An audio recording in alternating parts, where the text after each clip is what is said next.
Hello YouTube and welcome back. Today we'll be ranking every single card from Gallery of Greats event.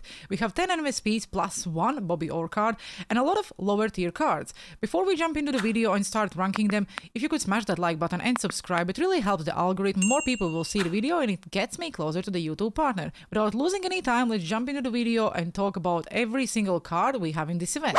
We took every single player from Gallery of Greats event and we will rank them in 3 categories: W, Mid and L. I don't think I really need to explain you what those categories mean because it's quite obvious. Also, as we will get along, I will explain you why I'm ranking the cards in the way I'm doing it. But before we do that, if any of these players are your favorite players, ignore whatever I'm saying and use the cards you like. The game is more fun to play if you use your favorite players or players from your favorite team. Again, no one on YouTube will tell you which cards are the best.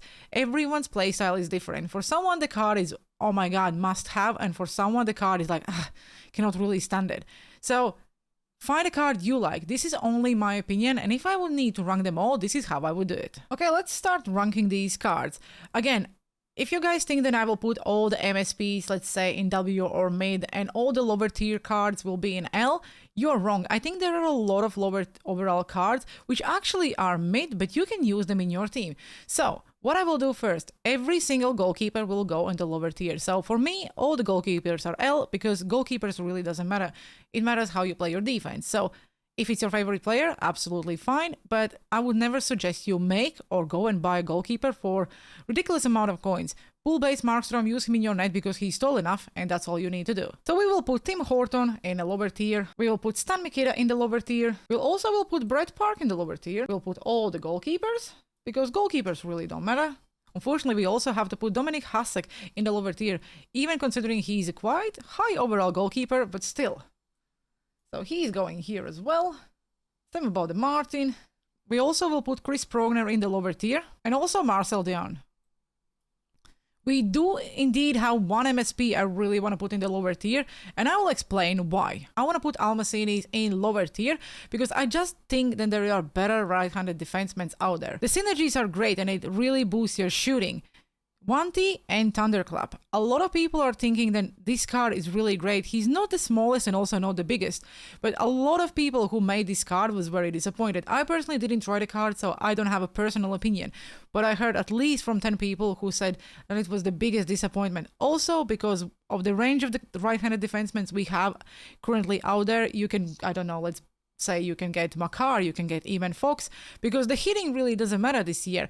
All you have to do is just do the hip check. So I will put all Almacinis in lower tier. What do you think about the cards we just ranked in the lower tier? Do you agree with it, or do you think there are more cards to add to this tier? Okay, now let's talk about the mid tier. There are a lot of lower tier cards which I believe could be a good fit in your third or fourth line if you have no money spent, or maybe if you just started the game. Also, the value of those cards are quite cheap, so there's no any reason why not to go and grab them if you're just starting the game.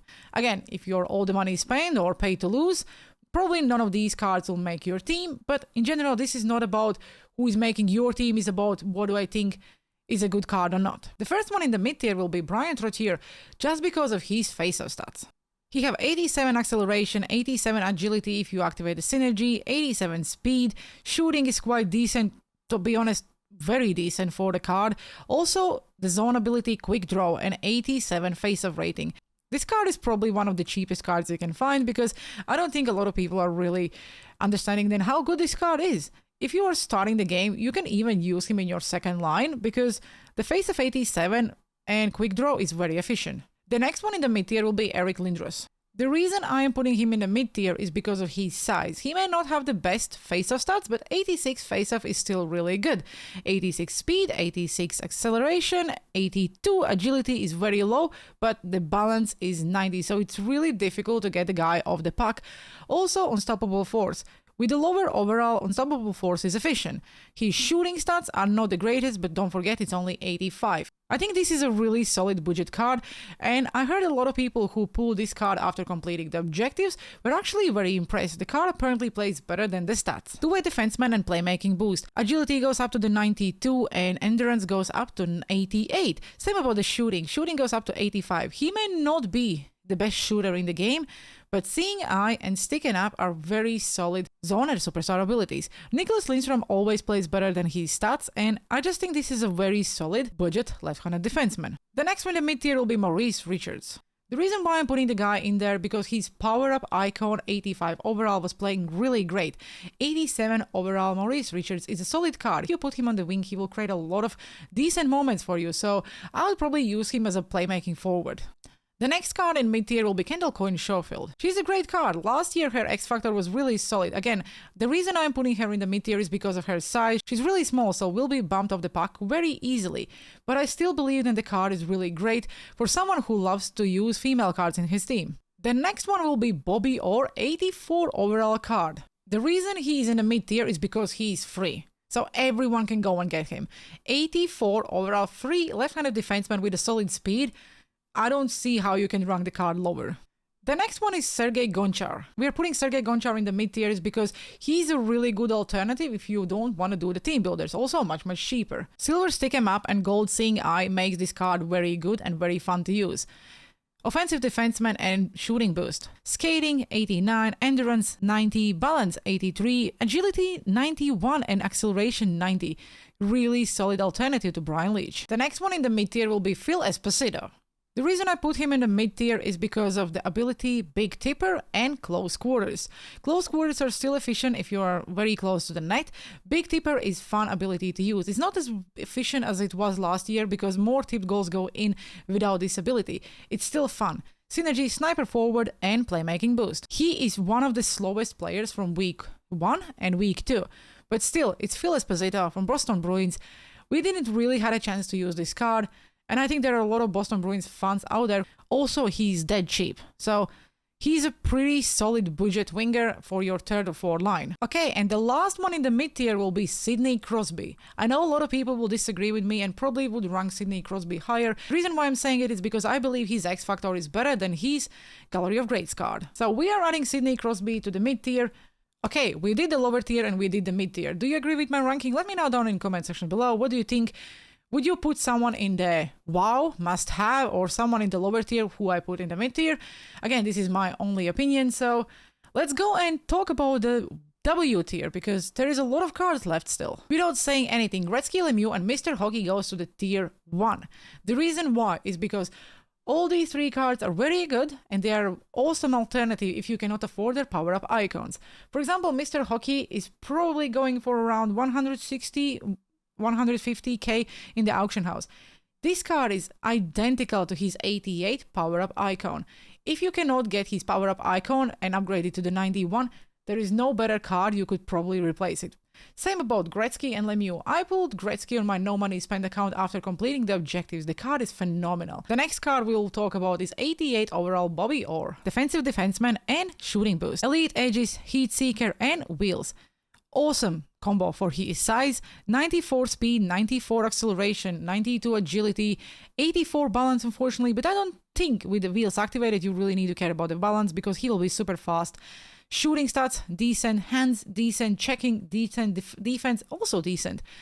And in the end of the day, we're talking about Bobby Orr card, so you cannot really rank this card anywhere lower than must have. The next card I really believe everyone should try if they can is Megan Keller. First of all, she's super cheap. Also, whoever used Hillary Knight this year, her X-Factor is phenomenal. And I think Megan Keller is a perfect example of Hillary Knight, but in defense position. Megan Keller is 100% the card I will add to my women's teams. And in general, let's have a quick look at the stats and try to understand why I'm ranking her where she is. Two-way defenseman and playmaking boost. Tape to tape and elite edges. Elite edges is must have on her card because of the size. 89 acceleration, 89 agility, 90 balance, 98 endurance and 89 speed. Slapshot accuracy and wrist shot accuracy 89, slapshot power and wrist shot power 83. A lot of people would say, I don't think this card would fit my team, but believe me, she will play better than her stats. From last year we already know that all the female cards are boosted and they just play much better than their stats. 90 stick checking also, it means she will win most of her poke checks. Okay, we have 2 cards left, Jaromir Jagr and Ovechkin. Both of them are tier 1. And the reason why is because both of them are incredible. Jagr, I personally tried Jagr and I think his card is awesome. He's on my second line and I think it's like a waste. I need to put him on the first line to actually get the maximum out of him. He's averaging at least point per game, so it's not really bad. But I think the card have more in it than I'm actually allowing him to play. Sniper Forward and Dangle Boost. Awesome. He's skating 89, acceleration 89, so the skating stats are decent. Agility 98, shooting incredible for the 87 overall card. Even considering that they did nerf close quarters, silver close quarters, only 4 ability points must have, will be very efficient in front of the net. Unstoppable Force, I personally would not activate 8 ability points, because if Unstoppable Force was a superstar ability, 100% I would activate it. 8 points with the current hitting and how you can actually hold the puck, I don't think it's really worth it, but for people who find a way, this is very efficient. And then of course, I think the best card from both weeks is Alexander Ovechkin. The only reason he's the best card is because this is the best Alexander Ovechkin's card we probably will see for a very long time. He's Sniper Forward and Dangle Boost will get his shooting up a lot. 90 speed. When did you remember seeing Alex Ovechkin with 90 speed? Puck on String as a superstar ability would probably not waste my ability points. Unstoppable Force. I think Ovechkin is big enough without Unstoppable Force, so I would probably not activate it. And again, I will repeat myself multiple times. If you are good with holding on the puck and doing the hip checks, you really don't need Unstoppable Force. Okay guys, that's my tier list. Do you agree with how I rank these players? If you don't, let me know down in the comment section below. What do you think about how and who do I need to rank different? Did you try any of the cards from week 1 or week 2? Where are you spending your power-up collectibles, and who is the player you will make from this event? I hope you enjoyed the video, have a good one, and wait until the next event because there will be a new tier list by the end of the event. Have a good one and see you on the ice.